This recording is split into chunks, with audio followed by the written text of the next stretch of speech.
Okay, so today we have the last section of notes before we take our Unit 2 test.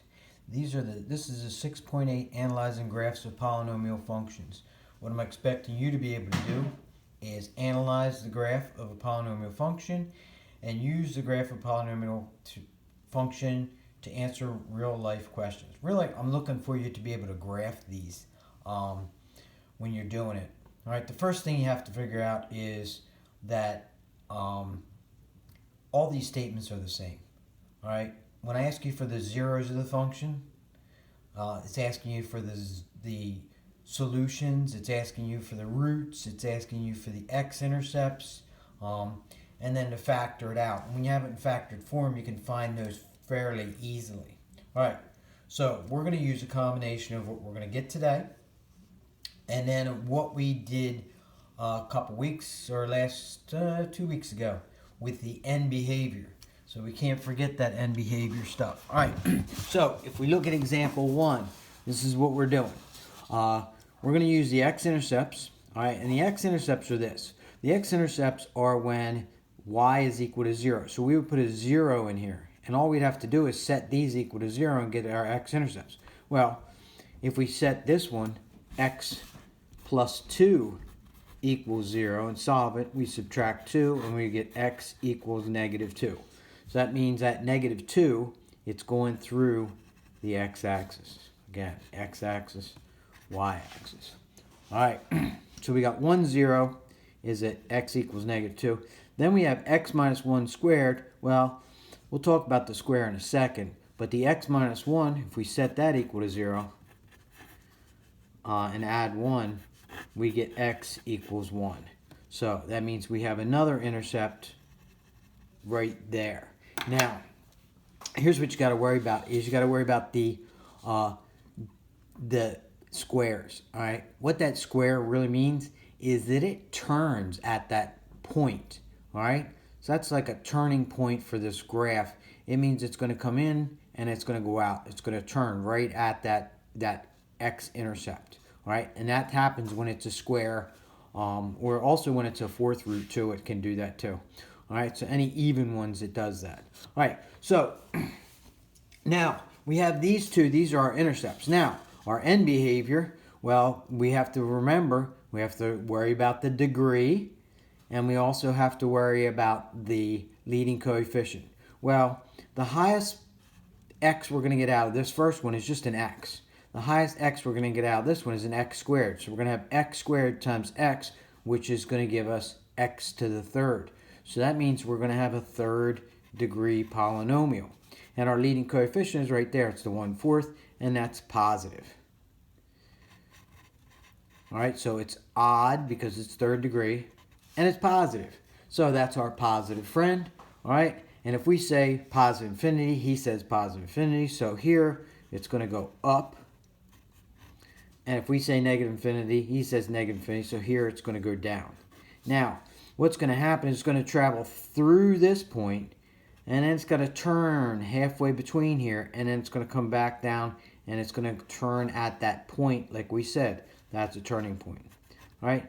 So that is a rough idea of what our graph is going to look like. And these should all be smooth curves when you draw them. So try to make sure you're drawing them nice and smooth, not real sharp and crooked. All right, try to get them as rounded off as possible. All right, so they make nice and round curves. All right, so that is how you graph a polynomial. All right, and now you have 2 U-tries for you to do. So you got that first one, and then you got the second one. So you can pause it right here. I'm going to continue working, but you can pause it and then restart it. All right, so we got 0. We got a 0 here at negative 3. We got a 0 here at positive 1. So negative 3, positive 1, and positive 4. All right, and we got x times x times x, which gives us an x cubed, which means it's going to be odd. All right, and our leading coefficient is positive, so it's odd and positive. So that means, and there's none that turn on these points. So our odd positive friend. So positive means I say positive infinity, he says positive infinity, so it's going to go up there, and it's going to go down here. And then we just got to really draw these curves so that it goes through them, turns about halfway, between them, and there we go. That's all there is to graphing that. All right, so it should look something like that. All right, and again, I'm not trying to ask you for a perfect graph. I just want you to be able to get a rough idea, a good idea of what it's going to look like. All right, so this is going to give us a x equals -2 here. So we got a -2. And this one's going to give us a -4. All right. Now, we got an x squared and an x squared. So that means we're going to have x to the 4th as our highest power, or our degree, and that is even. And our leading coefficient is positive. So it's even positive. So that means that we're both going to go to positive infinity. All right, now, remember, it's squared, so it turns on that. It's squared, so it turns on that. So what's going to happen is this graph's going to come down here. It's going to hit that point, turn, and it's going to turn again to come back to the other one. And then it's going to go back, and it's going to look like that. So it looks something like a rounded off W. All right?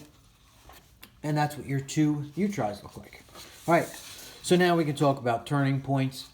Real quick, turning points create local mins or local maxes. All right, and what we're talking about turning points, if you look at this U-try, this one, we have a turning point here. It's where it turns and changes direction. And then we have one here. This would create a local maximum. This would create a local minimum. All right, so that's what they mean by turning points and the local max and local min. All right, determining how many turning points a graph has. All right, the graph of every polynomial function has at most, all right, so if it's degree n, at most it's going to have n minus 1 turning points. So if it is a 4th degree, that means it's going to have at least 3 turning points.